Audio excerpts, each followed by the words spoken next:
The world is merciless. It does not soften itself for your pain. It does not bend itself for your weakness. It has no sympathy for those who falter. Life is war dressed as routine, and only those who understand this survive with dignity. The man who waits for kindness from the world will starve, but the man who takes his fate in his hands will feast on power. Strength is not handed down. It is not granted by blood nor by chance. It is not found in talent or luck.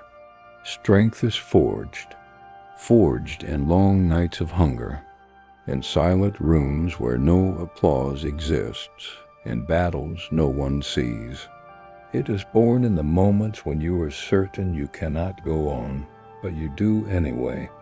It is carved into your soul when your body is weak, when your mind screams to stop, yet you rise again. You will know the true path when you realize the weight on your shoulders is yours alone to carry. No one is coming to lift it for you. No savior is arriving to fight your battles. That realization is where your old self dies and your true self begins. That is when you stop begging and start building. That is when you stop wishing and start working. You will be tested. You will be abandoned. You will be laughed at. You will be betrayed by those who swore loyalty, and mocked by those who never believed in you. That is not tragedy. It is training. Every betrayal is a sharpening. Every failure is a furnace. Every loss is a teacher. The world strips away the weak to reveal the iron in those who endure. Do not curse your scars. They are the markings of a man who did not break. They are proof that you stood in the fire and came out steel. They are proof that life tried to bury you, but you learned how to breathe beneath the soil. They are proof that pain struck you, but instead of burning, you hardened. The man without scars is untested, fragile, and unprepared. But the man with scars carries the history of battles survived, and that history makes him dangerous because he knows how to return from places others never escape. When others turn from solitude, run toward it. Solitude is not emptiness. It is a crucible. It is the furnace where the shallow is burned away and the solid remains. In the silence, masks are stripped, illusions dissolve, and the false self dies so that the true self may emerge. Weak men cannot endure being alone, because when the noise fades, they are forced to face the raw mirror of their existence. In that mirror, they see their fears, their wasted time, their unfulfilled potential, and the truth terrifies them. So they run back into distraction, back into the crowd, back into the comfort of noise. But the one who embraces solitude, who sits in the silence and does not flee, discovers something others never will. He learns that loneliness is not a prison, it is a proving ground. He learns that the absence of applause is the presence of clarity. He learns that in the quiet, when the world forgets him, he remembers himself, and from this remembrance comes a crown no mob can give him, mastery over his own soul. Guard your mind as you would guard a fortress, for it is the seat of your power. Most men are careless. They leave their gates open, their walls unbuilt. Every distraction, every opinion, every weakness enters freely and takes root. Their thoughts are not theirs, they are borrowed, stolen, echoes of the crowd that raised them and the mob that surrounds them. They do not think, they merely repeat. They do not choose, they merely follow. But you, if you would be sovereign, you must close the gates. You must decide with precision what may enter and what must be cast out. Not every voice deserves your ear.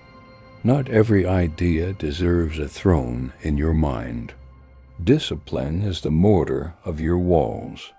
Awareness is the steel of your gates. Choose carefully what you let dwell within, for what lives in your mind will soon shape your life. A fortified mind is unassailable. It cannot be invaded by fear because it has trained itself to see fear as illusion. It cannot be conquered by doubt because it has learned to stand firm even when the ground trembles. It cannot be poisoned by envy because it has built its wealth within where no thief can reach. A fortified mind turns pain into power, silence into strategy, solitude into sovereignty. It becomes a weapon sharper than any blade, a fortress stronger than any wall, a kingdom that no enemy can overthrow. Understand this. A man who does not command himself cannot command anything. He may gather wealth, he may gather followers, he may gather power and appearance, but beneath the surface he remains a slave. Discipline is not restriction, it is liberation. It is the cutting of chains, the reclaiming of sovereignty over one's own being. The undisciplined man is a puppet, dragged by desire, enslaved by impulse. He eats because he craves, he speaks because he feels, he acts because he cannot resist. He is blown by every wind, pulled by every string. His will is not his own. It belongs to his hunger, his lust, his fear. He is not living, he is being lived by forces greater than himself. But the disciplined man he chooses. His hunger obeys him. His anger serves him. His fear bows to him. His words cut like steel, precise and intentional. Never wasted, never careless. His actions are arrows, sharp and deliberate, striking where he wills. That is the difference between a slave and a sovereign. One is commanded, the other commands. One is moved, the other moves. Your time is your empire. Every wasted hour is a territory lost, a kingdom reduced. Guard it more fiercely than your wealth. For wealth lost can be regained, but time once gone is carved into eternity, never to return. Each hour is a blade in your hand. You may use it to carve monuments, or to dull yourself into nothingness. Do not trade your hours for distraction. Do not sell your days for comfort. Do not waste your life drowning in noise, scrolling endlessly, chasing moments that vanish like smoke. Use your time to build, to sharpen, to learn, to rise above the mediocrity that consumes the masses. Use it to forge yourself into something unmovable, undeniable, unforgettable. Most men squander decades in comfort, fattening themselves on pleasure, numbing themselves with routine. And when death knocks, they tremble. On their deathbed, they beg for one more chance, one more day, one more hour. They beg for the discipline they never had, for the strength they never built. But it is too late. The empire of their time is lost forever. Do not be most men. Live as if every day is your final strike upon the anvil of destiny. Live as if each breath is your last chance to shape yourself into something greater. Live as if tomorrow does not exist and today is all you are given, because one day it will be true. And when that day comes, let your life stand as proof that you were not a slave, not a beggar, not a puppet, but a man who mastered himself, and through mastery mastered everything. Strength of mind must be matched by strength of body. A sharp blade is wasted if the hand that holds it is trembling. A weak vessel cannot carry a powerful spirit for long. It will collapse beneath the weight of its own potential. Your body is not decoration, it is the armor that protects your will, the weapon that executes your decisions, the temple that houses your fire. To neglect it is to weaken the throne on which your spirit sits. Train your body, not for applause, not for vanity, not for the shallow praise of men who cheer today and forget tomorrow. Train it because every rep, every drop of sweat, every ounce of pain is a covenant with yourself, a silent oath that you will not decay, that you will not surrender to softness. The iron does not lie when you lift, when you endure, when you push through the trembling of your flesh. You are proving to yourself that your will commands your body, not the other way around. When you enter a room, let your presence speak before your mouth does. Let them feel the weight of your existence without a single word. True strength does not need to shout. It radiates. It bends the air around you. It commands respect in silence because it is undeniable. But understand this raw strength alone is never enough. Power without control destroys itself. The brightest flame burns quickly when it has no discipline to contain it. Do not seek sudden bursts of greatness that fizzle as quickly as they appear. Seek endless pressure, relentless effort, the steady force that cannot be moved. Water wears down stone not with violence but with persistence. Time bows to the one who refuses to quit. That is how empires are built, how legends are forged by showing up again and again, long after others have vanished, by pressing forward when your body aches and your mind whispers enough. The man who does not stop becomes unstoppable. But strength and persistence are not, only forged in isolation. They are shaped by the company you keep.